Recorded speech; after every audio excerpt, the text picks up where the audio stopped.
ስህተትን በስህተት የመሸፈን ስህተት ነው። እግዚአብሔር የሚሰጥ አምላክ ነው። ባዶ በሆነው ነገር ላይ መሙላት የሚችል እግዚአብሔር ነው። እዚህ ቦታ ኑኃሚን እግዚአብሔር ታሪኳን እያጣፈጠ እንዳለ አልገባት። ሰዎች የዛሬውን ብቻ ነው የምናየው አይደል? እግዚአብሔር ግን የነገውን ነው የሚያየው። በቃ ለእነዚህ ሴቶች ልጆች ተስፋ የሚሆን ነገር በእሷ አመለካከት የለም። በእግዚአብሔር አመለካከት ግን ተስፋ ሁል ጊዜ አለ። ስለዚህ ነው ክርስቲያን ተስፋ አይቆርጥም የሚባለው አይደለም እንዴ?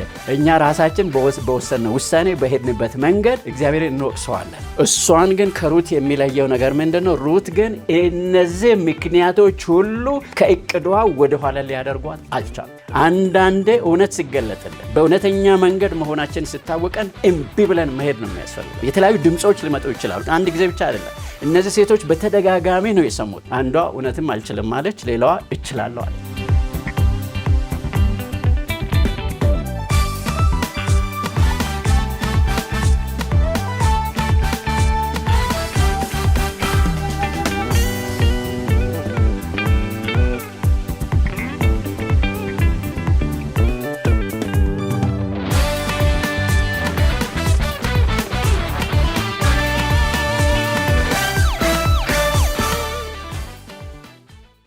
ምዕራፍ 1 ትምህርታችንን እንቀጥላለን።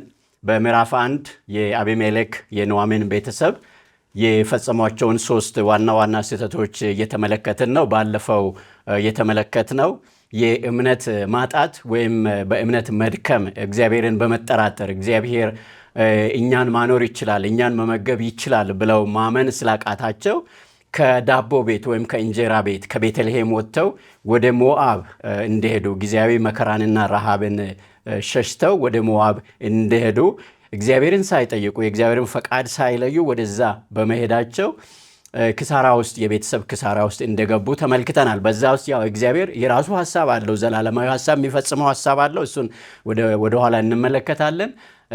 ግን ያ ስህተት እንደፈጸሙ ተመልክተናል። አሁን ደግሞ የምንመለከተው ሁለተኛው ስህተት ስህተትን በስህተት የመሸፈን ስህተት ነው።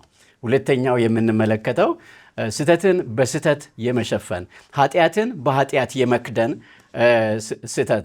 አንድ ስህተት ሰርተን ያንን ለመደበቅ ስንል የምንሰራው ሌላ ስህተት ወይም ሌላ ጥፋት ማለት ነው እና ይህንን ደግሞ ከዚህ ቤተሰብ እንመለከታለን።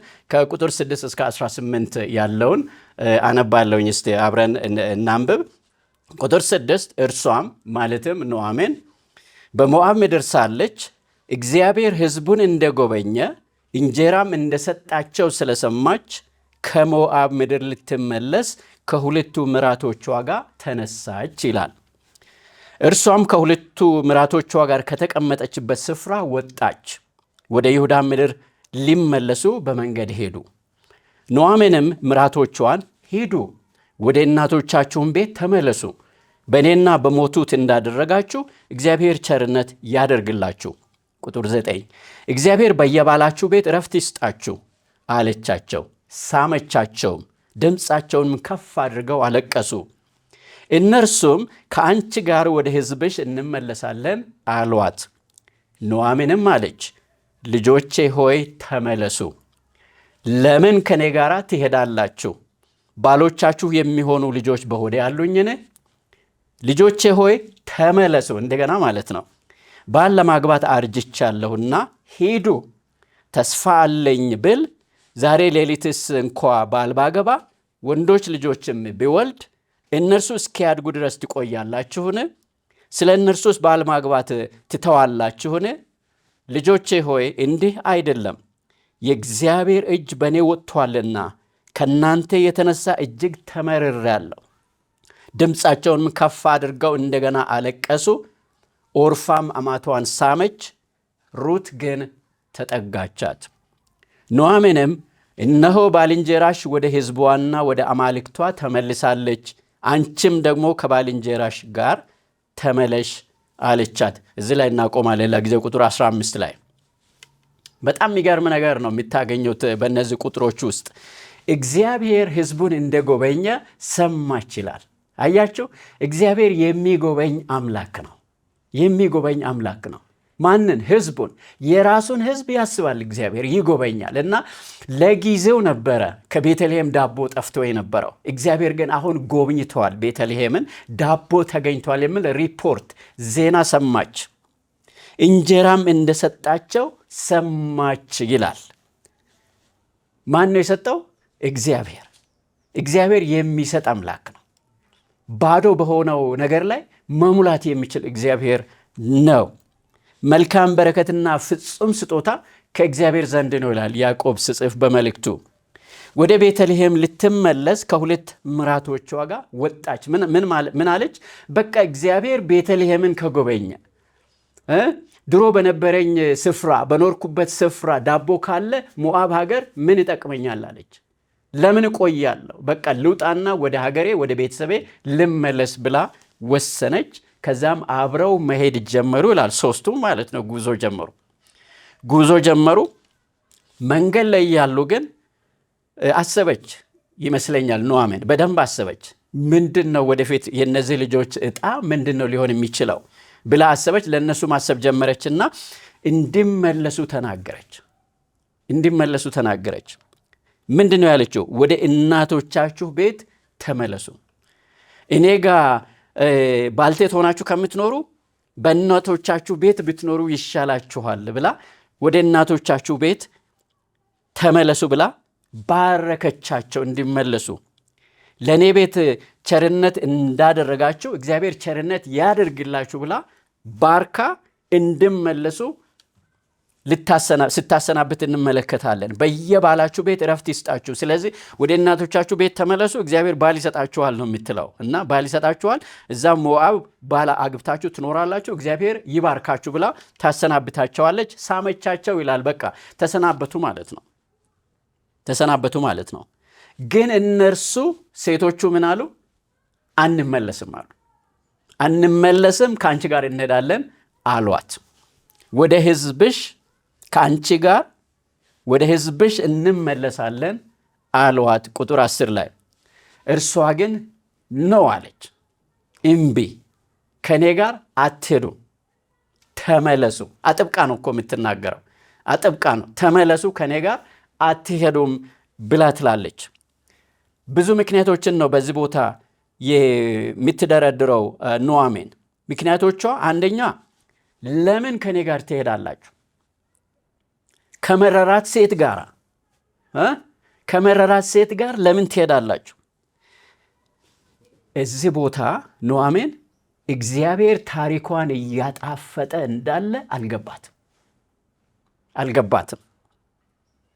እኛ ሰዎች የዛሬውን ብቻ ነው የምናየው አይደል? እግዚአብሔር ግን የነገውን ነው የሚያየው። ስለዚህ እግዚአብሔር ዛሬ ኑኃሚን ባለችበት ቦታ አይደለም የተገደበው። እሷ ሕይወቷ እንዴት መራራ እንደሆነ ነው የምትመለከተው። እግዚአብሔር ግን ሕይወቷ እንዴት ጣፋጭ እንደሆነና ሊሆን እንዳለ ነው እግዚአብሔር እየተመለከተ ያለው። ሌላው ምክንያቷ ምንድን ነው? ባሎቻችሁ የሚሆኑ ልጆች በሆዴ አሉኝን? መልሱ ምንድን ነው? የሉም። አርጅታለች። ከዚህ በኋላ ልጅ መውለድ አትችልም። እውነቷን ነው። እነዚህ ልጆች በሆዷ የሉም። እግዚአብሔር ግን መስጠት ይችላል። ለሳራ ሰጥቷል አይደለም እንደ ከፈለገ ማለት ነው፣ ፈቃዱ ከሆነ መስጠት ይችላል እግዚአብሔር። እሷ ግን በእሷ አይን ግን በእሷ አመለካከት ግን የለም፣ ሆዷ ደርቋል። በቃ ለእነዚህ ሴቶች ልጆች ተስፋ የሚሆን ነገር በእሷ አመለካከት የለም። በእግዚአብሔር አመለካከት ግን ተስፋ ሁል ጊዜ አለ፣ ሁል ጊዜ። ስለዚህ ነው ክርስቲያን ተስፋ አይቆርጥም የሚባለው አይደለም እንደ ሁል ጊዜ በእግዚአብሔር ዘንድ ተስፋ አለ። አንዳንዴ እኛ በቃ ትንሽ በአጠገባችን ያለውን ብቻ ስንመለከት ሁሉ ነገር ጨለማ ይመስለናል። እግዚአብሔር ግን በብርሃን ሰንጥቆ ነው የሚያየው። ሩቅ ያለውን ነው እግዚአብሔር የሚመለከተው። ሶስተኛ ምክንያቷ ባል ለማግባት አርጅቻለሁ፣ ተስፋ የለኝም ነው የምትለው። አራተኛ ምክንያት ባል ባገባ እንኳን ልጆች ቢወልድ እንኳን ትላለች።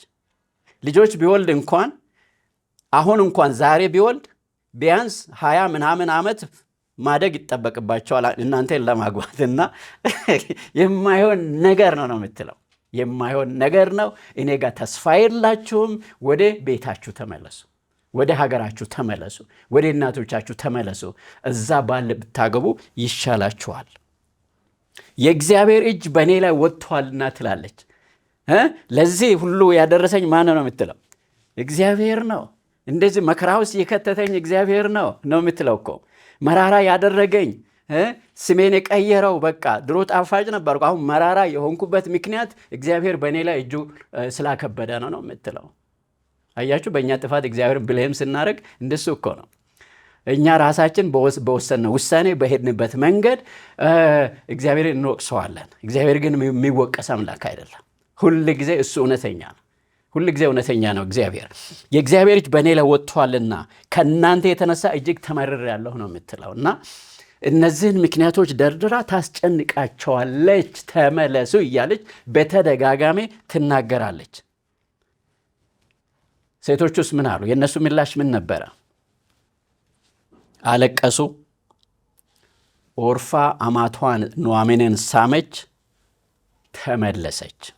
ከብዙ ጭቅጨቃ በኋላ ማለት ነው። ብዙ ከተናገረቻቸው በኋላ ኦርፋ ተመለሰች። ያው ስለ አንገቷ ከዚህ በፊት ተነጋግረን አይደለም? የአንገት ጀርባ ነው ብለናል። የስሟ ትርጉም ማለት ነው። እና ጀርባዋን አሳየች ማለት ነው። ሄደች። ግን እሷም ጥፋተኛ እኮ አይደለችም። ጥፋተኛ ናት አንልም እኮ። ብዙ ምክንያት እኮ ተሰጥቷታል። ብዙ ምክንያት ተሰጥቷታል እና እሷን ወደኋላ እንድትመለስ የሚያስችሉ በቂ ምክንያቶች ተነግረዋታል። ስለዚህ ጥፋተኛ አይደለችም፣ ግን ተመለሰች። እሷን ግን ከሩት የሚለየው ነገር ምንድን ነው? ሩት ግን እነዚህ ምክንያቶች ሁሉ ከእቅዷ ወደኋላ ሊያደርጓት አልቻሉም። ይሄንን ሁሉ ጥሳ ነው የሄደችው ማለት ነው ሩት። ኦርፋ ግን አልቻለችም፣ መጣስ አልቻለችም። አንዳንዴ እውነት ሲገለጥልን በእውነተኛ መንገድ መሆናችን ስታወቀን እምቢ ብለን መሄድ ነው የሚያስፈልገው። እምቢ ብለን የተለያዩ ድምፆች ሊመጡ ይችላሉ። አንድ ጊዜ ብቻ አይደለም። እነዚህ ሴቶች በተደጋጋሚ ነው የሰሙት። ኖ አትሄዱም፣ በዚህ ምክንያት ከኔ ጋር ልትሄዱ አትችሉም። አንዷ እውነትም አልችልም አለች፣ ሌላዋ እችላለሁ አለች። እችላለሁ ምንም አያቆመኝም ብላ ነው የወሰነችው። ሩት ግን ተጠጋቻት ይላል። ወደ እግዚአብሔርና ወደ እግዚአብሔር ሕዝብ ተጠጋች። መጠጋት ወደ እግዚአብሔር በረከት ነው። የአሁን በረከት፣ የዘላለም በረከት። ወደ እግዚአብሔርና ወደ እግዚአብሔር ሕዝብ መጠጋት። በጣም የሚገርማችሁ ከዚህ በኋላ ኦርፋን አናያትም። በቃ ታሪኳ እዚህ ጋር ነው የሚያበቃው። ከዚህ በኋላ ስሟ የለም። ሩት ግን በዘላለም መዝገብ ውስጥ አለች። በክርስቶስ የዘር ሐረግ ውስጥ አለች። በእውነተኛ መንገድ መሆኗ ስለገባት ምንም ድምፅ ቢመጣ ወደ እኔ ከመንገዴ በቃ ምንም ሊያነቃንቀኝ አይችልም ብላ ነው የወሰነችው ማለት ነው። ስለዚህ ታሪኳ ቀጠለ። ያቺ ግን በተነገራት ምክንያት ተስፋ ቆርጣ፣ ተስፋ የለኝም ስላለች ተስፋ ቆርጣ ወደኋላ ተመለሰች። ሩት የመረጠችውን ኦርፋ መምረጥ አልቻለችም። አንዳንዴ የእግዚአብሔር ክብር፣ አምልኮ፣ በረከት ካለበት የሚያርቁ የተለያዩ ድምፆች ልንሰማ እንችላለን። በዚያን ጊዜ እንደ ሩት እምቢ አልፈልግም፣ በቃ እግዚአብሔር ባለበት መንገድ እሄዳለሁ፣ ፈቃዱ ባለበት መንገድ እሄዳለሁ፣ ሁሉን ነገር አላቅም፣ ነገ ምን ሊሆን እንደሚችል ምን ሊያጋጥመኝ እንደሚችል አላቅም። ይቺ ሴት እኮ የእስራኤልን ሕዝብ እኮ አታቅም፣ ሀገሩንም እኮ አታቅም፣ ምን እንደሚመስልም እኮ አታቅም፣ ባህሉንም አታቅም እኮ። ግን ምን አለች? ከአንቺ ጋር እሄዳለሁ አለች። ነገ ምን ሊሆን እንደሚችል አላቅም፣ ግን በዚህ መንገድ እግዚአብሔር አለ ነው ያለችው። ከእግዚአብሔር ባለበት መንገድ እሄዳለሁ። ኑኃሚንስ ምን አለች? ኦርፋ ወደ ሕዝቧና ወደ አማልክቷ ተመልሳለች፣ አንቺም ደግሞ ተመለሽ። በጣም የሚገርመኝ ይሄ ነው። ኦርፋ ወዴት ነው የተመለሰችው ነው የምትለው? ወደ ሕዝቧና ወደ አምላኳ። ስለዚህ አንቺም ተመለሽ። ሁለተኛ ስህተት ያልኩት ይሄን ነው። መጀመሪያ እምነት በማጣት ስፍራቸውን ለቀው ከዳቦ ቤት ወደ ሞዓብ ሄደዋል፣ እግዚአብሔርን ፈቃድ ሳይጠይቁ። አሁን ደግሞ ለመመስከር የተጠራች ሆና እስራኤላዊት ሆና የእግዚአብሔርን ክብር ለአሕዛብ ለመግለጥ የተጠራች ሆና ሳለ ኑኃሚን ምንድን ነው የምትለው? ወደ አምላክሽ ተመለስ፣ እኔ መመስከር አልችልም ነው የምትለው። ወደ አምላክሽ ወደ ጣዖትሽ ተመለሽ። እኔ የራሴ አምላክ ካለኝ፣ አንቺ ግን ወደ አምላክሽ ተመለሽ ነው የምትላት። እና ሁለተኛ ስህተት ይሄ ነው። ለምስክርነት ነው የተጠሩት እነዚህ ሰዎች እስራኤላውያን። እግዚአብሔር እንደ ላቦራቶሪ እንደ ናሙና አድርጎ ማዳኑን ለዓለም ለመግለጽ ለአብርሃም የሰጠውን የተስፋ ቃል ለመፈጸም የምድር ነገሮች ሁሉ በአንተ ይባረካሉ ብሎ በእነሱ በኩል ክርስቶስን አምጥቶ ዓለምን ለማዳን የመረጠው ሕዝብ ነው። የምስራች እንዲሰብኩ የእግዚአብሔርን በጎነት እንዲናገሩ ሰዎችን ወደ እግዚአብሔር መንግሥት እንዲያመጡ የተጠሩ ሰዎች ናቸው። ግን ኑኃሚን ምንድን ነው የምትለው? ወደ አምላክሽ ተመለሽ። ማንን? ሩትን። ኦርፋ ኦልሬዲ ተመልሳለች እኮ ወደ ሕዝቧ ወደ አምላኳ እሷ ተመልሳለች። አሁን የቀረቻት አንድ ናት። እሷንም እኮ በቃ ያችን ብርሃን ልታጠፋ ነው የምትፈልገው። በቃ ሂጂ ተመለሽ፣ ወደ አምላክሽ ወደ ሕዝብሽ ተመለሽ። ምን አይነት ምስክርነት ነው! የሚገርም ምስክርነት አይደል? ያ የሚገርም ምስክርነት ነው። የሩት ምርጫ ግን በጣም ይገርማል። የሩት ምርጫ በጣም ይገርማል። ቁጥር 16፣ 17፣ 18 እንዲህ ይላል። ሩትም አሁን ኦርፋ ተመልሳለች። በምክንያቱ ተሸንፋለች፣ ተስፋ ቆርጣለች። ኑኃሚን ተስፋ አስቆርጣታለች። ስለዚህ ተመልሳለች። አሁን የቀረችዋ ሩት ናት። ኦርፋ ተመልሳለች። አሁን የቀረችዋ ሩት ናት።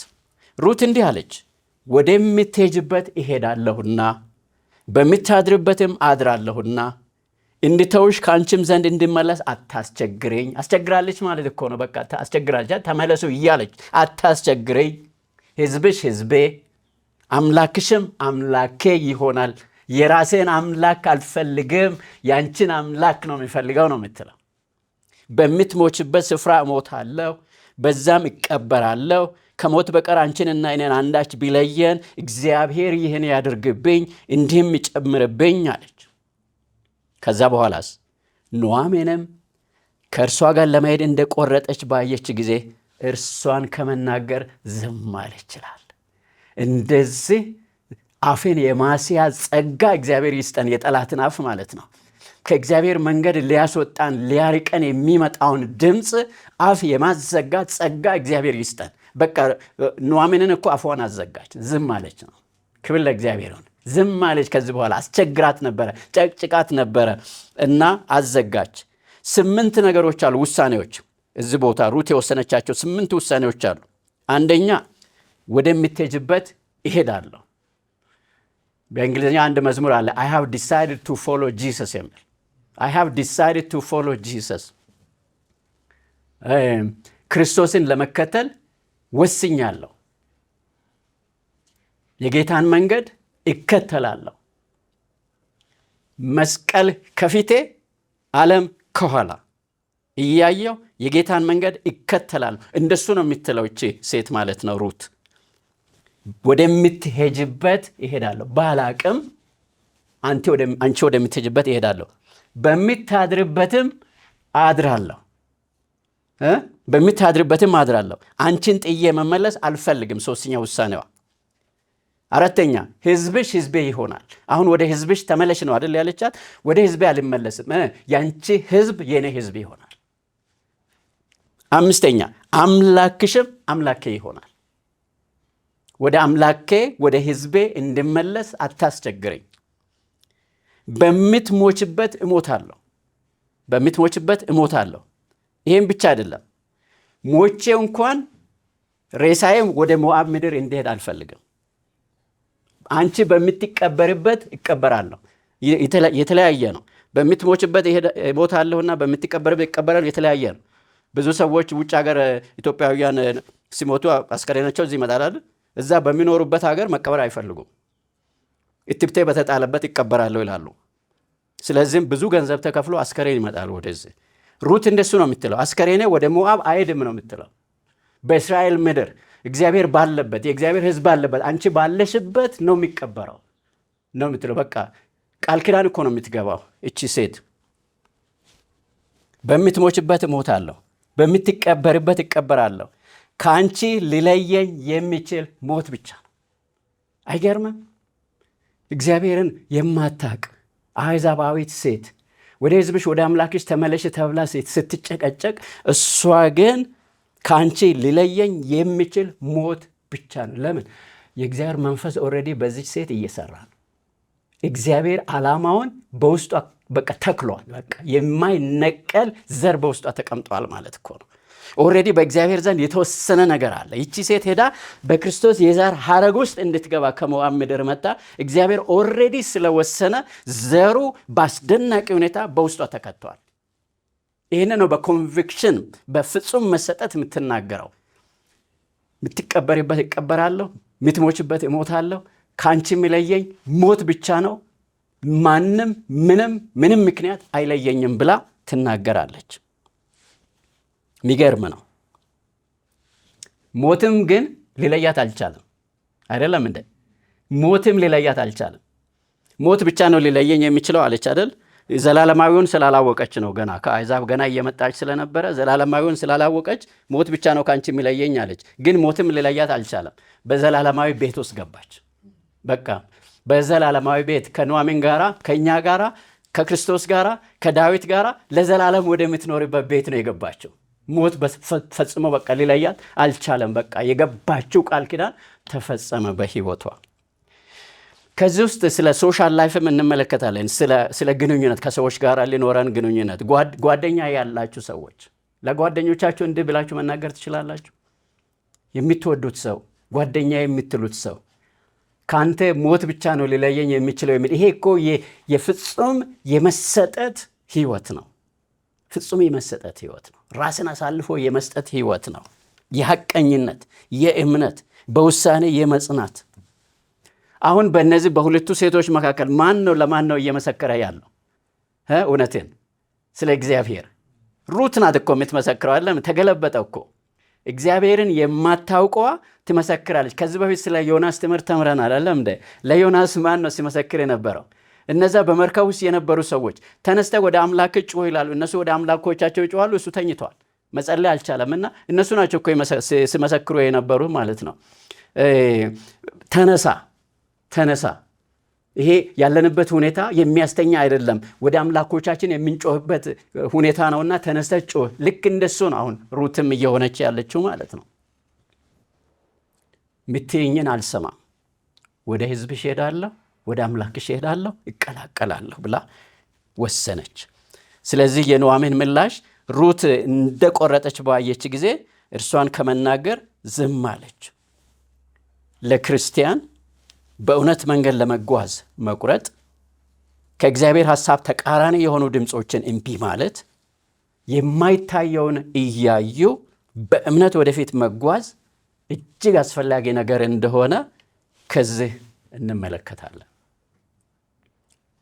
በእውነተኛው መንገድ ጸንቶ የመሄድ አለመነቃነቅ፣ ከእግዚአብሔር ጋር መገኘት፣ በእውነተኛ ልብ እግዚአብሔርን መከተል፣ እግዚአብሔር ይሻለኛል፣ እሱ ያዋጣኛል ብሎ መቁረጥ በጣም አስፈላጊ ነው እና ሩት በጣም አስደናቂ ሴት ናት። በጣም አስደናቂ ሴት ከእግዚአብሔር ሕዝብ ጋር ገና ሳትኖር እግዚአብሔርን ገና ሙሉ በሙሉ ሳታቅ እግዚአብሔርን የመረጠች ሴት ናትና እግዚአብሔርን መምረጥ ወገኖች በረከት ነው። ለዛሬም ለዘላለም በረከት ነው። ሩትን እግዚአብሔር ይባርካት፣ ደግሞም ባርኳታል። የበረከት ሴት አድርጓታል እግዚአብሔር እና ጸሎቴ ለእኔም ለእያንዳንዳችሁም ለክርስቶስ ተከታዮች እንደዚህ አይነት ጽናት ያለው እምነት እግዚአብሔር እንዲሰጠን፣ እግዚአብሔር በጠራን መንገድ የመጓዝ ባስቀመጠን ስፍራ የመገኘት፣ ትክክለኛ ያልሆኑ ድምፆችን እምቢ አሻፈረኝ ማለት እንድንችል እግዚአብሔር እንዲረዳን ነው ጸሎቴ። ሶስተኛው ስህተት ደግሞ እንመለከታለን ከምዕራፍ 1 ከመጽሐፈ ሩት ምዕራፍ 1። ሶስተኛ ስህተት ይሄ ቤተሰብ የሰራው ስህተት በእኛ ስህተት እግዚአብሔርን በደለኛ ማድረግ። በእኛ ስህተት እግዚአብሔርን በደለኛ ማድረግ ሌላው ስህተት ነው። እስቲ ከቁጥር 19 እስከ 22 ያለውን እናነባለን። ሁለቱም ማለት አሁን ከ3 ወደ 2 ወርደዋል። ኦርፋ ተመልሳለች፣ ሩት ተጠግታለች። ሩትና ኑኃሚን ናቸው አሁን አብረው ወደ ቤተልሔም በመጓዝ ላይ ያሉት። ሁለቱም እስከ ቤተልሔም ድረስ ሄዱ። ወደ ቤተልሔምም በደረሱ ጊዜ የከተማይቱ ሰዎች ሁሉ ስለ እነርሱ ይህች ኑኃሚን ናትን? እንግዲህ ቢያንስ 10 ዓመት እንደኖሩ ይናገራል አይደለም እንዴ? ከረጅም ጊዜ በኋላ ነው አሁን እየተመለሰች ያለችው። ይህች ኑኃሚን ናትን እያሉ ተንጫጩ ይላል። ኑኃሚን የሚለውን ስም ስትሰማ ምንድነው ትዝ የሚላት? ፕሌዛንት ጣፋጯ ኑኃሚን እቺ አይደለችምን እያሉ ነው አይደለም ምንጫጩ። በጣም በቃ ሰርፕራይዝድ ሆነዋል ይቺን ሴት ሲያዩ ማለት ነው። ምናልባትም ያጋጠማትን ነገር እነዚህ ሰዎች አያውቁም። ሩቅ ቦታ ነው የኖረችውና በጣም ሰርፕራይዝድ ሆነው ተደንቀው ነው ይቺ ኑኃሚን ናትን እያሉ የተንጫጩት። ኑኃሚን ግን እንዲህ አለች፣ ሁሉን የሚችል አምላክ አስመርሮኛልና ማራ በሉኝ እንጂ ኑኃሚን አትበሉኝ። አይገርማችሁም? የመጀመሪያ ሬስፖንሷ የመጀመሪያ ምላሿ ለከተማዋ ሕዝብ በደስታ ሊቀበላት ለወጣው ሰው የሕይወቷን መራራነቷን መናገር ነው። እዚህ ቦታ ማለት ነው የመጀመሪያው ነገሯ። ማን ነው ደግሞ ያስመረረኝ የምትለው? ሁሉን የሚችል አምላክ። ሁሉን የሚችል አምላክ ወገኖች አያስመርርም። ሁሉን የሚችል አምላክ ሁሉን ይችላል። ሁሉን የሚችል አምላክ በመከራ ውስጥ ማሳለፍን ይችላል። በረሃብ ጊዜ ማብላትን ይችላል። ሁሉን የሚችል አምላክ መጠንቀቅን ይችላል። ማኖርን ይችላል። ሕይወትን መስጠት ይችላል። ሁሉን የሚችል አምላክ አያስመርርም። ግን በራሳችን ምኞት በራሳችን መንገድ ስንጓዝ ግን ሄደን ግን ልንመረር እንችላለን። እና ኑኃሚን ምንድን ነው የምትለው? ከዚህ በኋላ አለች፣ ከዛሬ በኋላ ኑኃሚን አትበሉኝ፣ መራራ በሉኝ። ሕይወቴ መራራ ነው። ምን አይነት መልእክት ነው የምታስተላልፈው ለከተማው ሕዝብ? በቃ ተስፋ ቆርጣለች እኮ ይህች ሴት። በሙላት ወጣሁ አለ ቁጥር 21 በሙላት ወጣሁ፣ እግዚአብሔርም ወደ ቤቴ ባዶዬን መለሰኝ። ይሄ የያዕቆብ ተቃራኒ ነው። ያዕቆብ ለብቻ የወጣው እግዚአብሔር ባለ 2 ሰራዊት አድርጎ መለሰኝ ነው። የያዕቆብ ተቃራኒ ናት እቺ ማለት። በሙላት ወጣው እግዚአብሔርም ወደ ቤቴ ባዶዬን መለሰኝ። እግዚአብሔር አዋርዶኛልና ሁሉን የሚችል አምላክ አስጨንቆኛልና። በተደጋጋሚ ነው የምትለው ሁሉን የሚችል አምላክ ሶቨሬን ጋድ፣ ሁሉን የሚችል ኤልሻዳይ አምላክ ነው የምትለው። አስጨንቆኛልና ኑኃሚን ለምን ትሉኛላችሁ? በቃ ይሄ ነገር ነው ያንገበገባት የሚመስለኝና በተደጋጋሚ ነው የምትለው ፕሊዝ ዶንት ኮል ሚ ናኦሚ፣ ኑኃሚን ብላችሁ አትጥሩኝ፣ እኔ መራራ ነኝ፣ መራራ ብላችሁ ጥሩኝ ነው የምትለው። በተደጋጋሚ ነው የምትናገረው እና የምትጨቃጨቅ ሴት ትመስለኛለች። እና እንደሱ ነው ዝም የምትለው ማለት ነው። አስጨንቆኛል። ኑኃሚንም ከእርሷ ጋር ከሞዓብ ምድር የተመለሰችው ሞዓባዊቱ ምራቷ ሩት ተመለሱ። የገብስም መከር በተጀመረ ጊዜ ወደ ቤተልሔም መጡ ይላል። እና ብዙ የሚቃረኑ ሐሳቦች አሉ እዚህ ውስጥና ትንሽ እንናገራለን። ኑኃሚንና ሩት ወደ ቤተልሔም ተመለሱ። ክብር ለእግዚአብሔር ይሁን። የከተማይቱም ሰዎች ሊቀበሏት ወጡ። ኑኃሚን አሏት፣ ኑኃሚን አሏት። እርሷ ግን አትበሉኝ አለች። አንዳንዴ እግዚአብሔር እኛን የሚያይበትና እኛ ራሳችን የምናይበት መንገድ ወይም ለራሳችን የምንሰጠው ግምት የተለያየ ነው። እግዚአብሔር ከፍ ያለ ስፍራ ለእኛ ሲያስብ እኛ ራሳችንን ዝቅ ያለ ቦታ የምንሰጥበት ጊዜ አለ በሕይወታችን። አሁን በኑኃሚን ሕይወት ይሄ ነው እያለ ያለው ማለት ነው። እግዚአብሔር ለእሷ ያስበው ነገር በጣም ትልቅ ነገር ነው። በጣም ዘላለማዊ ነገር ነው። በጣም መልካም ነገር ነው። እሷ ግን ለእሷ ያላት አመለካከት፣ ስለ ራሷ ያላት አመለካከት ምንድን ነው? መራራ ነኝ፣ መራራ ነኝ። ከእግዚአብሔር ጋር ያለኝ ግንኙነት ወይም ሪሌሽንሽፕ እግዚአብሔር እኔን የማስጨነቅ ሪሌሽንሽፕ ነው። በቃ ግንኙነት ከእግዚአብሔር ያገኘሁት ነገር ይሄ ነው፣ መጨነቅ ነው የምትለው። ሁሉን የሚችል አምላክ በእኔ ላይ እጁን አክብዶብኛል ነው የምትለው። እና እግዚአብሔር ለእሷ ያለውን ሐሳብ አታውቅም ይህች ሴት። እባካችሁ ወገኖች ሆይ የእግዚአብሔርን ሐሳብ ሳናቅ እግዚአብሔር በሕይወታችን ምን ልሰራ እንደፈለገ ሳናቅ ዝም ብለን አፋችንን አንክፈት። እንጠብቀው፣ ፈቃዱን እንወቅ። እንደ ጌታ ኢየሱስ ራሱ አባት ሆይ በቃ ፈቃድህ በላይ ላይ ይሆን። ፈቃድን ሙሉ በሙሉ ገና ኤክስፒሪየንስ ባላደርግም ገና በዛ ውስጥ አልፌ ባላቅም ከባድ ቢመስለኝም ግን ፈቃድ ይሆን ማለት የእምነት ሰው ቋንቋ ነው። እግዚአብሔር ለእኛ ትልቅ ነገር እያሰበ ራሳችንን ዝቅ አድርገን አንመልከት። አንዳንዴ እግዚአብሔር ይሄንን ትችላለህ፣ ይሄንን ትሰራለህ ብለው ሲጠራን አይ አልችልም የምንልበት ጊዜ አለ። ደግሞ እኛ እኮ አይደለም የምንችለው፣ እግዚአብሔር ራሱ በእኛ ላይ ያለው እግዚአብሔር እኮ ነው የሚችለው። እና እግዚአብሔር ለእኛ የፈለገውን የመረጠውን ቦታ በቃ እንዲያደርሰን በእምነት ከእሱ ጋር መጣበቅ ያስፈልጋል። እግዚአብሔር ትችላለህ ስለን እኔ ማነኝ አንበል። እሱ ነው በእኛ ላይ ሆኖ የሚሰራው። እንደ ጳውሎስ ኃይልን በሚሰጠኝ በክርስቶስ ሁሉን እችላለሁ የሚል የእምነት ቋንቋ ያስፈልገናል። ቁጥር 21 ላይ ምን ትላለች? እንደገና ኑኃሚን በሙላት ወጣሁ፣ እግዚአብሔርም ወደ ቤቴ ባዶዬን መለሰኝ ትላለች። አሁን ማን ነው ብሌሙን እየወሰደ ያለው? ወይም ችግሩ የማን ነው የምትለው? የእግዚአብሔር። ችግሩ የኔ አይደለም የእግዚአብሔር ነው የምትለው። እግዚአብሔር ነው ለዚህ ያደረሰኝ ነው የምትለው። በሙላት ወጣሁ፣ እግዚአብሔርም ወደ ቤቴ ባዶዬን መለሰኝ። በዚህ ስፍራ ኑኃሚን የምትለው ግማሽ እውነት ነው። ሃፍ ትሩዝ ይባላል። ግማሽ እውነት ነው። ለምሳሌ ያህል እዚህ ግማሽ አይደለም ይሄ ጠርሙስና እዚህ ግማሽ ውሃ ቢኖረኝ ምንድን ነው የምትሉት? ግማሽ ባዶ ነው ወይስ ግማሽ ሙሉ ነው የምትሉት? እዚህ ግማሽ ላይ ቢሆን ማለት ነው። አንዳንድ ሰዎች ይሄ ጠርሙስ ግማሽ ጎደሎ ነው የሚሉት። አንዳንድ ሰዎች ደግሞ ይሄ ጠርሙስ ግማሽ ሙሉ ነው ይላሉ። ግማሽ ጎደሎ ነው የሚሉ ሰዎች ቶሎ የሚታያቸው ጎደሎነቱ ነው። እነሱ ፔሲሚስት ይባላሉ በእንግሊዝኛ። ሁል ጊዜ የጎደለውን የሚያዩ ማለት ነው። ሌሎቹ ደግሞ ይሄ ጠርሙስ ግማሽ ሙሉ ነው ይላሉ። እነሱ ሁሌ የሚታያቸው ሙሉ የሆነው ነገር ባዶው ሳይሆን ሙላቱ ነው የሚታያቸው። እነሱ ደግሞ ኦፕቲሚስት ይባላሉ። ኑኃሚን ፔሲሚስት ናት። የሚታያት ነገር ምንድነው? ጎደሎውን የጎደለው ነገር ነው የሚታያት እንጂ የሞላው ነገር ገና አይታያትም። ግማሽ እውነት ነው የምትናገረው። ግማሽ እውነት የምትናገረው ምንድን ነው? በሙላት ወጣሁ ትላለች። በሙላት አልወጣችም። ይገርማችኋል። በሙላት አልወጣችም። ተቸግራለም እንደ ወጣችሁ? በረሃብ አይደለም እንደ ወጣችሁ? መከራን ሸሽታ ወይም ረሃብን ሸሽታ አይደለም እንደ ወጣችሁ? ምግብ ወደሚገኝበት አይደል ሄደችው? ስለዚህ ባዶዋን ነው የወጣችው።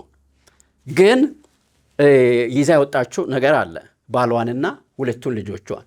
ስለዚህ ባዶዬን በሙላት ወጣው ስትል ግማሽ እውነት ነው። ቤተሰብ 3 ሆነው 4 ሆነው ነው የወጡት አይደል? ባል፣ እሷ፣ 2 ወንዶች ልጆች 4 ሆነው ወጥተዋል። አሁን ሲመለሱ 3ቱም ከእሷ ጋር የወጡ አልተመለሱም። ከሩት ጋር ብቻ ነው የምትመለሰው። እና ያ እውነት ነው። ግን በሙላት ወጣው ስትል ደግሞ ሌላው ነገር ደግሞ በሙላት አልወጣችም፣ ባዶዋን ስለሆነች ነው የወጣችው። እና አንዳንዴ ኤግዛጀሬት እናደርጋለን እና ይሄ ጨማምረን የምንናገራቸው ነገሮች አሉ ማለት ነው። ሁለተኛ ምንድን ነው የምትለው? እግዚአብሔርም ወደ ቤቴ ባዶዬን መለሰኝ ነው የምትለው። እሱም ግማሽ እውነት ነው። ወደ ቤቷ እግዚአብሔር ባዶዋን አልመለሳትም፣ ባዶዋን አልሰደዳትም። ቢያንስ 5 በረከቶችን ይዛ እየተመለሰች ነው ይቺ ሴት ወደ ቤተልሔም ስትመለስ። አንደኛ በሕይወት ተመልሳለች። ለሱም እኮ እግዚአብሔር ማመስገን አለባት። እሷም እኮ መሞት ትችል ነበረ እንደ ባሏና ልጆቿ ማለት ነው። እሷ በሕይወት ተመልሳለችና እግዚአብሔር ማመስገን መቻል ነበረባት። ለ4 ወጥተን ነበረ፣ 3ቱ እዛ ሞተዋል። እኔን ግን በሕይወት ያኖረኝ እግዚአብሔር ይመስገን ማለት ትችል ነበረ። እሱ አንዱ በረከት ነው። ሁለተኛው ትልቅ እድል ከፊቷ አለ። ገና ያልተገለጠ ያልተነበበ እግዚአብሔር ኦልሬዲ አስቀድሞ የጻፈው ታሪክ አላት። ገና አንሪቬልድ ማለት ነው። ገና ያልተገለጠ በእግዚአብሔር ዘንድ ግን ተጽፎ ያለቀ ታሪክ አላት። ይህንን ገና አላወቀችም ይቺ ሴት ማለት ነው። ትልቅ እድል ኦፖርቹኒቲ ከፊቷ አለ። እግዚአብሔር የሚሰራው ስራ አለ። ሶስተኛ ህዝብ አላት፣ ወገን አላት፣ ዘመድ አላት። ስትመለስ ማለት ነው ሊቀበሏት የወጡ በደስታ የወጡ ሰዎች፣ ወገን፣ ቤተሰብ አላት። ይቺ ሴት ባዶዋን አልተመለሰችም፣ ወደ ህዝቧ ነው የተመለሰችው። ሌላው በህዝቧ መካከል ደግሞ ርስት አላት። ምንም እንኳን የተሸጠ ርስት ቢሆንም አሁን ሊመለስላት እኮ ነው ርስት። ስለዚህ ያም አላት ማለት ነው። ግን ከሁሉ በላይ ደግሞ ትልቋ ሀብቷ ስሟን ለዘላለም የሚታስጠራ ሩት አለቻት። ባዷን እየተመለሰች አይደለችም። እንደውም ወደፊት እንመለከታለን። ከሰባት ልጆች የምትበልጥ ምራት እግዚአብሔር ሰጥቶሻል ነው ያሏት አይደለም እንደ በሩት እግዚአብሔር ባርኳታል። ይህንን ሁሉ ረስታ ነው ባዶዬን ተመለስኩ የምትለው። አንዳንዴ እኮ ባለማወቅ የምንናገራቸው ነገሮች እንዴት ክፉ መሰላችሁ። የኑኃሚን ታሪክ እኮ የተጻፈው በማን ምክንያት ነው? በሩት ምክንያት ነው። ሩት ባትኖር የኑኃሚን ታሪክ እዚህ አይጻፍም። ዛሬም ደግሞ ስለ ኑኃሚን አናጠናም ሩት ባትኖር። ስለዚህ ትልቋ ሀብቷ አንቺ በምትሞችበት እሞታለሁ ከአንቺ አልለይም ብላ ነፍሷን ሕይወቷን የሰጠች ሴት ልጅ አጠገቧ እያለች ባዶዬን መለሰኝ እንዴት ትላለች? አንዳንዴ እንደሱ ሳናቅ እግዚአብሔር ያደረገልንን ነገር ረስተን ሳንገነዘብ የሞኝነት የስንፍና ንግግር እንናገራለን። አንዳንዴ እግዚአብሔር ያደረገልንን ነገር መቁጠር ከሞኝነት ያድነናል። እግዚአብሔርን ከመውቀስ እግዚአብሔርን ከመበደል ያድነናል። ሶስተኛ ስህተቱ ይሄ ነው። እነሱ ራሳቸው ባመጡት ታሪክ፣ በጻፉት ታሪክ፣ በፈጠሩት ችግር ምክንያት አሁን በደለኛው ማን ነው? እግዚአብሔር ነው። ኑኃሚን እግዚአብሔርን በደለኛ አደረገች። አስመርሮኛል አለች። ስሜም እንኳን እንዲቀየር ማለት ስሜን እንዲቀይር ምክንያቱ እግዚአብሔር ነው የምትለው። ኑኃሚን አትበሉኝ መራራ በሉኝ። ማን ነው መራራ እንደሆነ ያደረገኝ? እግዚአብሔር ነው የምትለው። ስሜ እንኳን እንዲቀየር ምክንያቱ እኔ አይደለሁም እግዚአብሔር ነው የምትለው። እሱ አስመርሮኛል፣ መራራ አድርጎኛል ነው የምትለው። ባዶዬን መለሰኝ፣ አዋርዶኛል፣ አስጨንቆኛል እያለች እግዚአብሔር ነው የምትከሰው። እግዚአብሔር ግን አላዋረዳትም። መጀመሪያስ እግዚአብሔር መቼ ነው ወደ ሞዓብ ሂጂ ያላት? መቼ ብሏታል እንደ? አላላትም። በፊታቸው መልካም መስሎ ስለታየ ነው የሄዱት። ሁሉም ሰው ያደርግ ስለነበረ ማለት ነው በዛ ትውልድ በዛ ዘመን እንጂ የእግዚአብሔርን ፈቃድ ጠይቃ አውቃ አይደለም የሄደችው። እግዚአብሔር ምን በደለ? አንዳንዴ እንደሱ እግዚአብሔርን ወንጀለኛ በደለኛ እናደርጋለን በራሳችን ጥፋት ምክንያት ማለት ነው። ጌታ ሆይ ወደ ሞዓብ እንሂድ እኔ ብለው መች ጠየቁት? የእግዚአብሔር ዓላማ ጥፋቷን ሁሉ ሸፍኖ ሊባርካት እንጂ ሊያዋርዳት አልነበረም። ሊባርካት ነው እግዚአብሔር የፈለገው። የእግዚአብሔርን ስም ታውቃለች፣ ሁሉን የሚችል አምላክ ነው ብላ ትጠራለች። ግን ማን እንደሆነ ግን ገና አልገባት። ሁሉን የሚችል አምላክ እግዚአብሔር እንዴት እንደሚሰራ ገና አልገባት። ምን ስራ እንደሚሰራ በሕይወቷም ደግሞ ምን እየሰራ እንደሆነ አልገባትም። ይህች ሴት ባህሪውን፣ ምሕረቱን፣ ማዳኑን፣ ዘላለማዊ ሐሳቡን ገና አላወቀችም። ስለዚህ እኮ ነው እግዚአብሔር ሐሳቤ እንደ ሐሳባችሁ መንገዴም እንደ መንገዳችሁ አይደለም የሚለው። እኔ ለእናንተ የማስባትን ሐሳብ አታውቁም፣ ምክንያቱም ሐሳባችሁ ከኔ ሐሳብ የራቀ ነው፣ የተለየ ነው። ስለዚህ ኑ ወደ ሐሳቤ ቅረቡና ምን ለመስራት እንደፈለግኩ ያኔ ይገባችኋል ነው የሚለው እግዚአብሔር ለሕዝቡ ማለት ነው።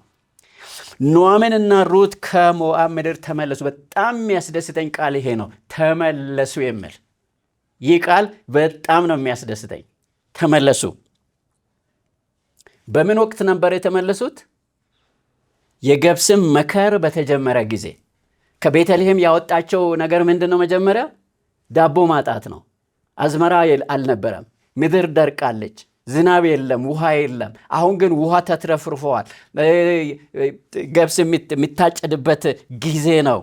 ወዴት ነው ደግሞ የተመለሱት? ወደ ቤተልሔም ነው። ዳቦ ወዳለበት ቤት ነው። በአዝመራ ወቅት ነው የተመለሱት። ሁሉ ነገር ተትረፍርፎ ነው የተመለሱት እና በጣም ደስ የሚል የምስራች ዜና ነው።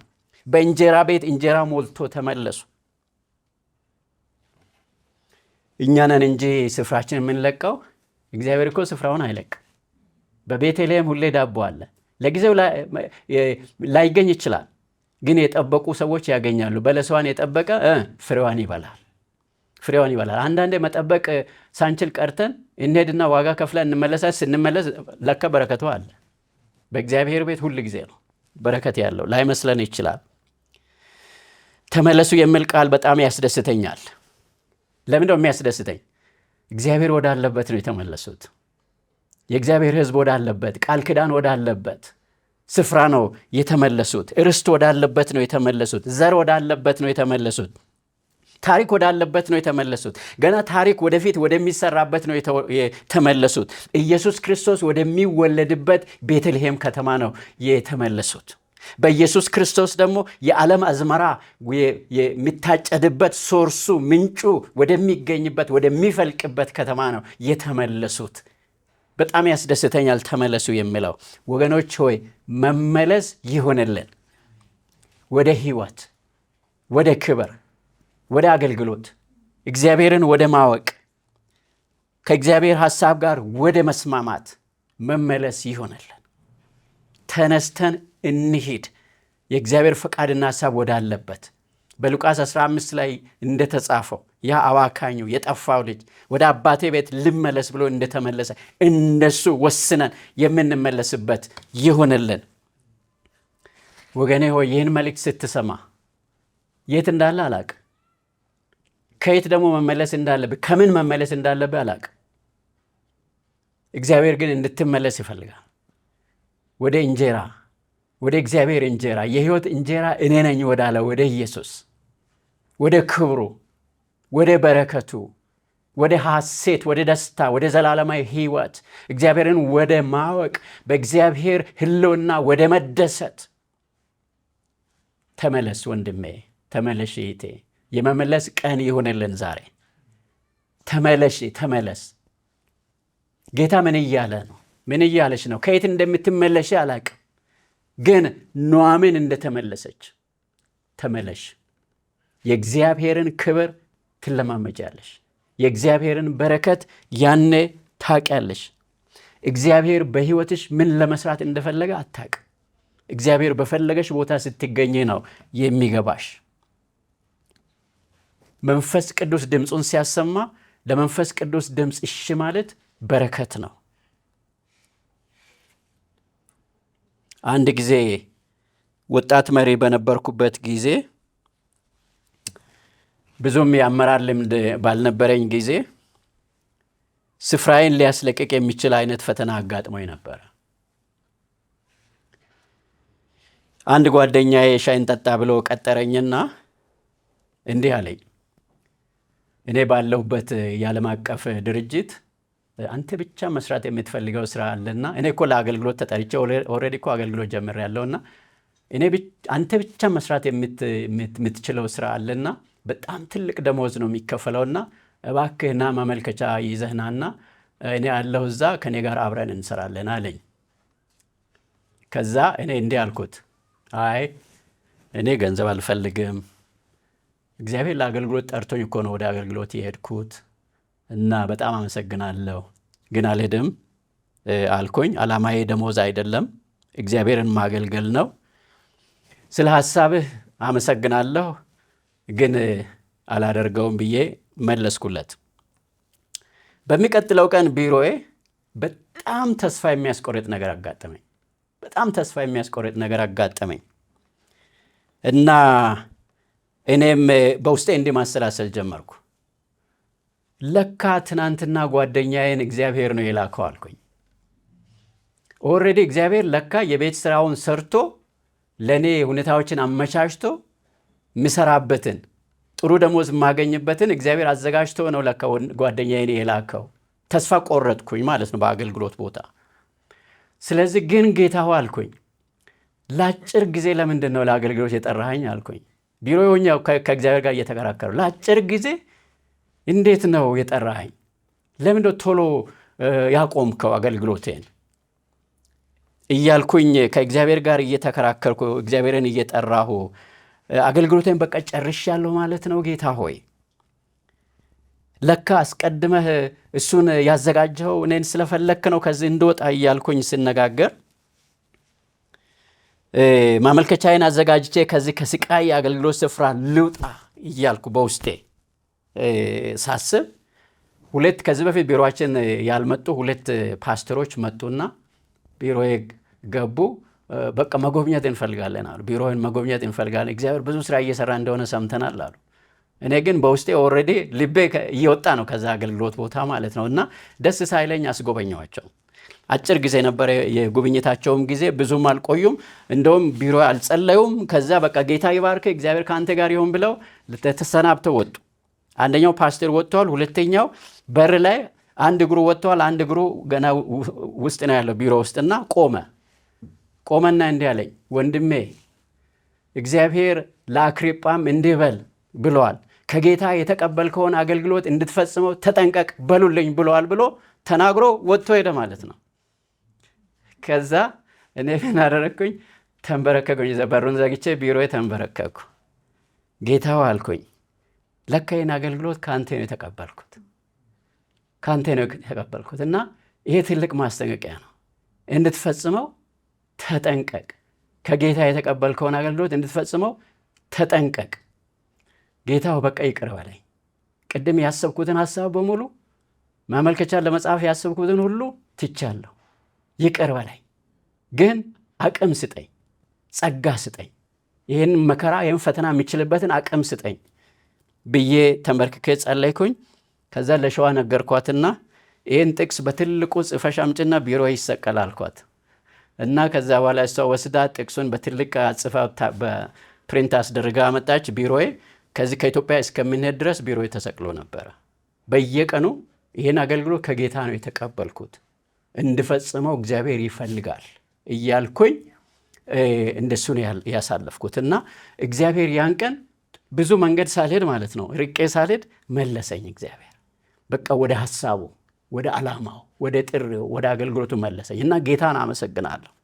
ያን ቀን የተናገረኝ የተቀበልከው አገልግሎት እኮ ከሰው ሳይሆን ከእኔ ነው እና መከራ አለበት፣ ቀላል አይደለም እግዚአብሔርን ማገልገል። ብዙ መከራ ፈተና አለበት፣ እግዚአብሔር ግን ጸጋን ይሰጣል። ስለዚህ ተመለስ ነው ያለኝ እግዚአብሔርና ብዙ ሳርቅ፣ ብዙ መንገድ ሳልጓዝ፣ ብዙ ክሳራ ውስጥ ሳልገባ፣ ብዙ ደሞዝ አግኝቼ ውስጤ ባዶ ሳይሆን እግዚአብሔር ወዳ በቅርቡ መለሰኝና ይወደኛል እግዚአብሔር መለሰኝ። ወገኖቼ ሆይ እግዚአብሔር ይመልሳችሁ። የት እንዳላችሁ ምን እያሰባችሁ እንዳላችሁ አላቅም። ምናልባት ዛሬ ያኔ እኔ ቢሮ ውስጥ ሆኜ ማስበውን ሀሳብ እያሰባችሁ ልትሆኑ ትችላላችሁ አንዳንዶቻችሁ፣ አላቅም። እግዚአብሔር ግን ተመለሽ፣ እኔ ጋ ነው ትርፍ ያለው፣ እኔ ጋ ነው ክብር ያለው፣ እኔ ጋ ነው በረከት ያለው፣ ጠብቅኝ፣ እኔ እሰራብሻለሁ፣ እኔ መምራት እችላለሁ፣ እኔ ማኖር እችላለሁ፣ እኔ መጠቀም እችላለሁ። የተቀበልከው አገልግሎት ደግሞ ከሰው አይደለም ከእኔ ነው የተቀበልከውና በእኔ ዘንድ ጸንተህ ቁም ይለናል እግዚአብሔር። ክብር ለእግዚአብሔር ይሆን፣ ክብር ለእግዚአብሔር ይሆን። አንዳንዴ የማናውቀውን እንናገራለን አይደል? እግዚአብሔር ባስቀመጠን ቦታ እግዚአብሔርን ታምነን እንቀመጥ፣ እንታመነው። መተላለፋችንን የሚደመስስ በምህረቱ የሚመራን እንደገና የሚቀበለን የዘላለም ሐሳቡን በእኛ ሕይወት የሚፈጽም እግዚአብሔር ከእኛ ጋር ነው። እግዚአብሔር ስሙ የተመሰገነ ይሆን። ጌታ ይባርካቸው።